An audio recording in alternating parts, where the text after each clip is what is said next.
Nigeria on the march again. On the march again. Looking for Mr. President. On the march again. Into the government of Nigeria.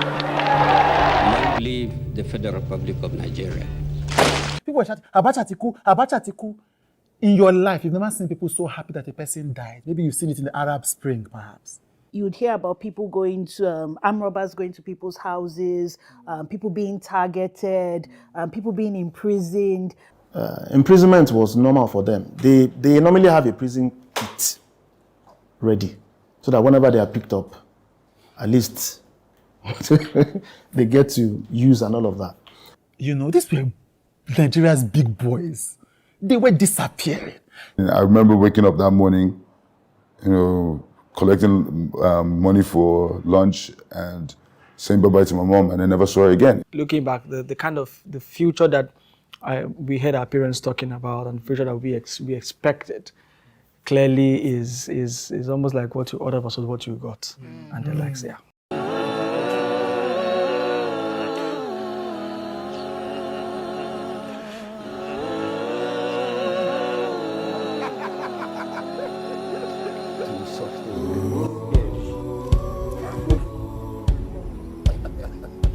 Come for me.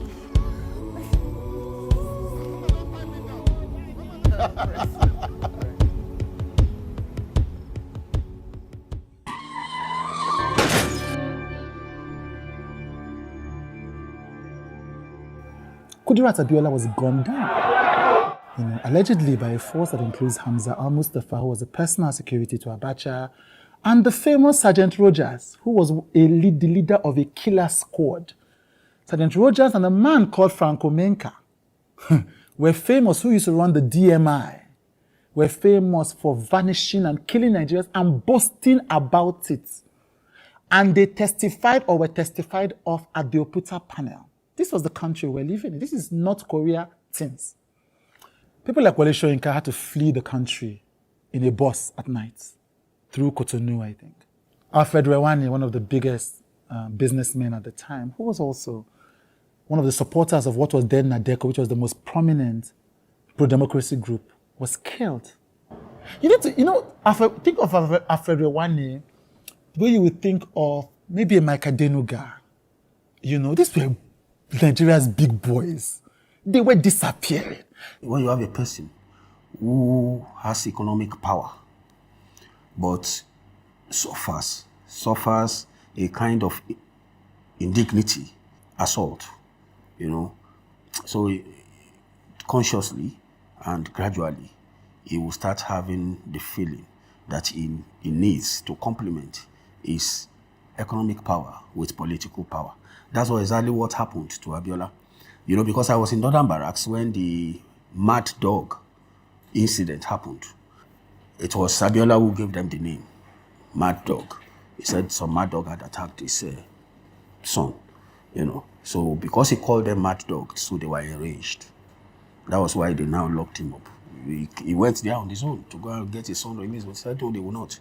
They said if he doesn't mind, they will put him to. He said, put me, and then they put him. So it was later Babangida said they should release him, and everything. Under Babangida, in the 90s, a plane was shot down from the air that included everybody who was potentially able to do a coup and replace Babangida. Now, nobody knows who shot it, who shot that plane down. But those who are supposed to know say, this is what the military does to wipe off an entire generation. That's how bad it was. That's the country we're living in. Look, see these influencers tweeting, oh, let's go back to military. You fit? It got worse during the Abacha regime, when and where they cannot find the person or the quote, their culprit, they pick up their family members. They could even detain them. It's as bad as that. So she took it upon herself. She was gunned down on the streets of Lagos in 1996. It was devastating. I and my younger brother were the only two in the country at the time from my mother. All my other siblings were really in school in the United States. And it was devastating. I remember waking up that morning, collecting money for lunch and saying bye-bye to my mom, and I never saw her again. It was surreal. I didn't even expect it. It didn't make any sense that somebody would shoot a woman. I didn't get the correlation between somebody just having to, airing her own views and not having, it should be a dialogue. It should never get to the point where we're using violence to solve our problems.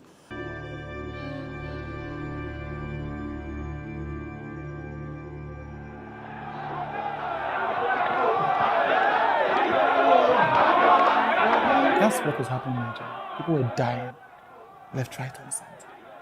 People were disappeared. People were pulled out of their homes. Government will go into Tell magazine office, go into the news office, go into Temple office, shut it down, beat them. Wives, women, pregnant women were arrested because they were looking for their husbands who were journalists. At some point, my mentor, Dapo Thomas, who was working in the news, and his wife were both arrested. This was a country where Dele Giwa under Babangida died, the popular journalist, died of a letter bomb. And Bagauda Kalto, who worked with Tempo magazine, that I worked with Tempo magazine just before it ended, was also killed with a letter bomb in a hotel. This is what Nigeria was.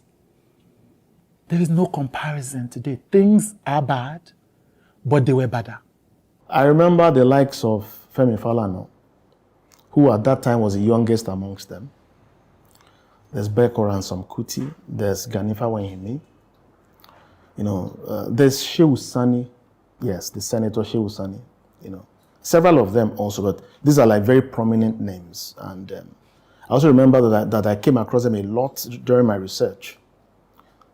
Imprisonment was normal for them. They normally have a prison kit ready, so that whenever they are picked up, at least they get to use and all of that.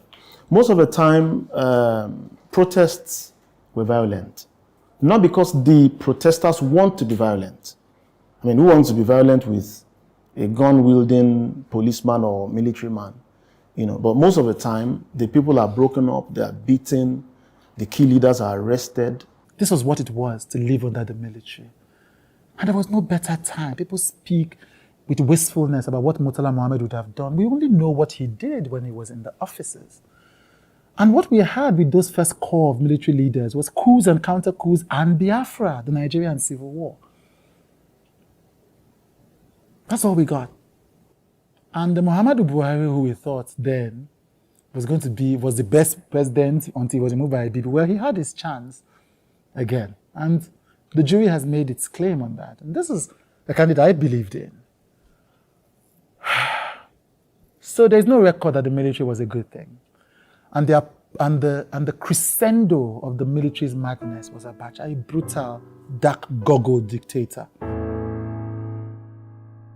Finally, in October 1995, he set a 3-year timeline to hand over. So he said, in 1995, he said by 1998, he would hand over. But he learnt well now from Babangida, who was the right-hand man of. Began to play us tombo-tombo. With the election. He announced that on the 1st of August, elections were going to hold. But this is what now happened. Around April, they started playing games. Parties, I don't want to bore you with the detail, but parties were registered and deregistered. Elections primaries were it's just chaos. We're just doing anything to perpetuate himself in office, trying to perfect the IBB model. Then, finally, 5 parties registered that Bola Ige called the 5. Bola Ige was one of Nigeria's most eloquent and respected politicians. Awolowo's right-hand man, Awolowo, for those of you that don't know, was the premier of the Western region, one of the most admired Nigerian politicians of all stripes. Bola Ige called those parties the 5 fingers of one leprous hand. That leprous hand was Abacha. You see why they liked Bola Ige? By April 1998, Abacha had managed to coerce all the 5 parties he registered to select him as their presidential candidate. Shorinka. This is Nigeria we are doing. You don't know anything. Forget what they are doing in APC PDP. This is what was happening. The idea was that by October 1, 1998, he would succeed himself. He would move from Kaki to Agbada, as they used to joke there. the whole country was hot. It was hot. There was a popular man called Daniel Kanu. He did a 1 million man march. I remember because I was in Lagos now. Around Yaba, I think. Ekeja to Yaba. Youth earnestly asked for Abacha was the name of the organization. Youth earnestly asked for Abacha. Youth earnestly. Oh, Nigeria. So they went on the streets and had all these protests. You know, just every week. So after the youth earnestly asked for Abacha, then the other people now did youth earnestly reject Abacha. Yera. So the first one was called Yeah. Second one was called Yeah. Protest cuts between April, when the 5 parties nominated Abacha as their candidate, to when Abacha moved to the great beyond. Chaos in the country. We didn't notice the country was boiling. We all felt unsafe. Something was about to happen. What kind of country were we going to have? There was so much uncertainty. The economy had ground to a halt. Because it was not just the fact that Abacha was disliked internationally, shut down our economy, relying solely on oil, as his 2 immediate predecessors had done. But now the country is hot. Hot. You're in school, you feel uncomfortable because there's protests. People are closing school. These 5 parties, after he had dissolved parties in 1996, so you have to understand he was doing what IBB had done. He was perfecting the IBB model. All kinds of things. Then we had something called the G7, which was a group of 7 politicians who had the courage to say, no, Abacha, you can't do this. I think the G7 now evolved to the G14, and the G14 evolved to the G28. That G28, they wrote the first letter before Abacha died. They didn't know Abacha was going to die. This is a very courageous man because then people were disappearing. Bola Tinubu, I think, went on exile at some point as well. And Kayode Fayemi, some of them. You would have expected him to be more calculative about his sojourn or about his voyage into the political terrain. You know, it's like Dangote now. You know, he understands that. I mean, even from what happened recently, he will know that he doesn't have the political power.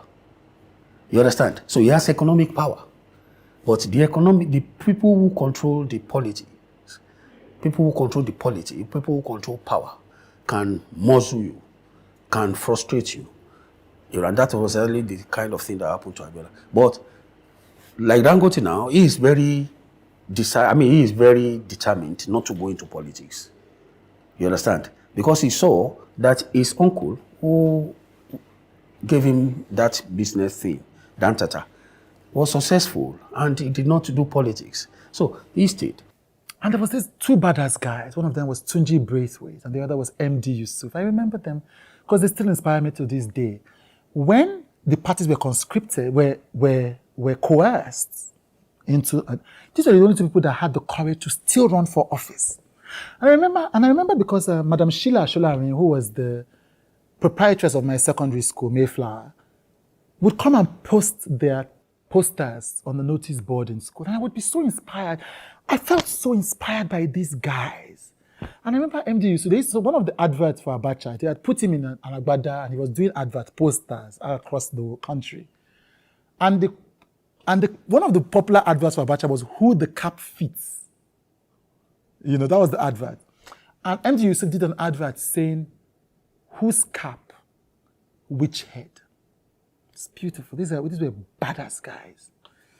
And so they were pushing back against Abacha. Everybody was pushing. Everybody just thought, the Nigerian elite were people who caved in and supported the military government. Even some of the pro-democracy people end up joining Abacha's government that they were fighting for. You know, and you know, they are not really saints and sinners because some of them honestly thought Abacha was going to change. You know, all kinds of things were happening. But this is the state of the chaos. Nobody knew where this election was going to hold. Was he going to become the candidate? What was going to happen to all these men?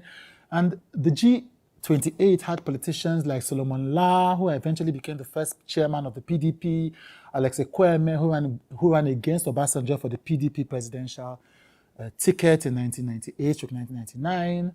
So these were all the people that came out to speak against Abacha. But it was almost certain that Abacha was going to become head of state. It was almost certain. And suddenly, 8th June 1998, Abacha dies. of the late head of state, General Sani Abacha, to his final resting place began at about... I remember where I was when Abacha died. I was in front of the notice board, coming out of the dining hall, because dining hall was opposite the notice board. When they said, people were shouting, Abacha Tiku, Abacha Tiku. In your life, you've never seen people so happy that a person died. Maybe you've seen it in the Arab Spring, perhaps. Maybe you saw it in Libya. Maybe you saw it in Egypt. There was celebration, at least in southern Nigeria. We could not believe it. It was a miracle. There was dancing in the school. I think they declared a public holiday that day in school. We all felt like we could breathe.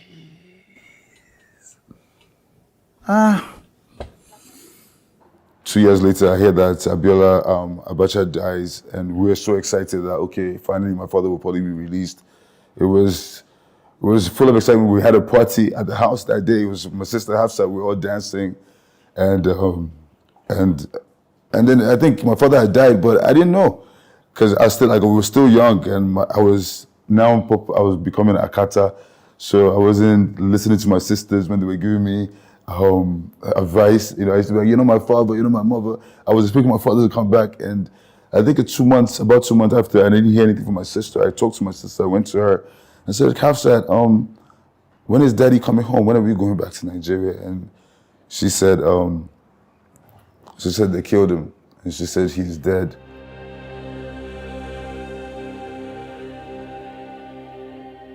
I want to start from the question that you guys may not be expecting. Do you remember where you were when it was announced that MKO Abiola had died? Okay. So I will move it to Abacha. So you can start. I was in the Guardian newspaper at that time. But I was in the newsroom that day when my editor, the then editor, Dapo Thomas, who recently left Togo as an ambassador, called, Semi, it has happened.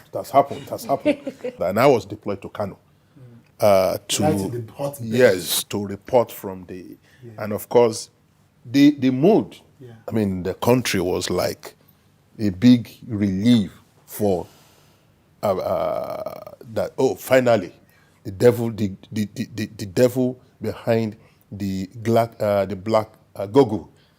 Remember that his image was more portrayed at that time. If you see most of the publications by the news magazine, the Tell magazine, the Source and all that, you always find Abacha with this black Gogo. And at some point, he was also reported to have fallen sick at some point. Yes. He was suffering from an ailment we didn't know, and he was looking pale.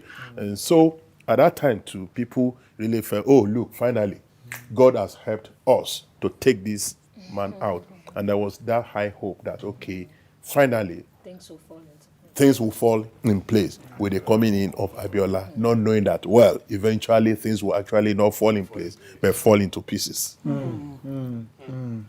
That's powerful. That should be the topic of, that should be the title of this session. Falling into pieces. Falling into pieces, you get it? Right, do you remember? Let's do Abacha then. Interestingly, I think I just completed my secondary school education at about that time. So it was more of, I was in the midst of other students and the noise was everywhere. We had students chanting. I was at, just at the point of finishing secondary school about then in 1999. And the students were chanting. A lot of us were on the road. Just so excited. Even though, yes, we may not have had a very realistic view of what was happening in the country at that time, but we could feel the pulse from our parents and those that have actually gone ahead of us. So it was just more of a youthful, juvenile, exuberant experience for me as at that time. Yeah. And of course, like every other person has said, we were looking forward to, oh yes, so Abiola is finally going to, and then Kudirat was going. So, but the events that took on after that time, left all of us, our hopes were dashed. Yes. Yeah. And you?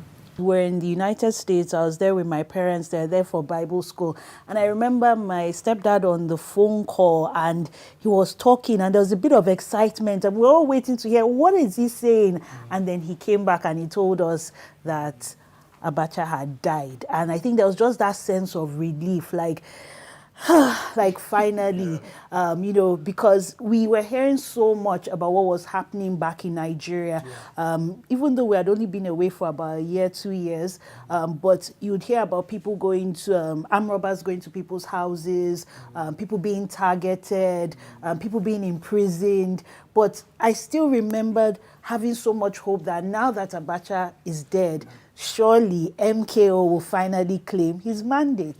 Yes. It didn't quite turn out like that, did it? No, it didn't. It didn't. Of just having hope in the air that finally Babangida will be out, we'll have democracy, and MKO will win.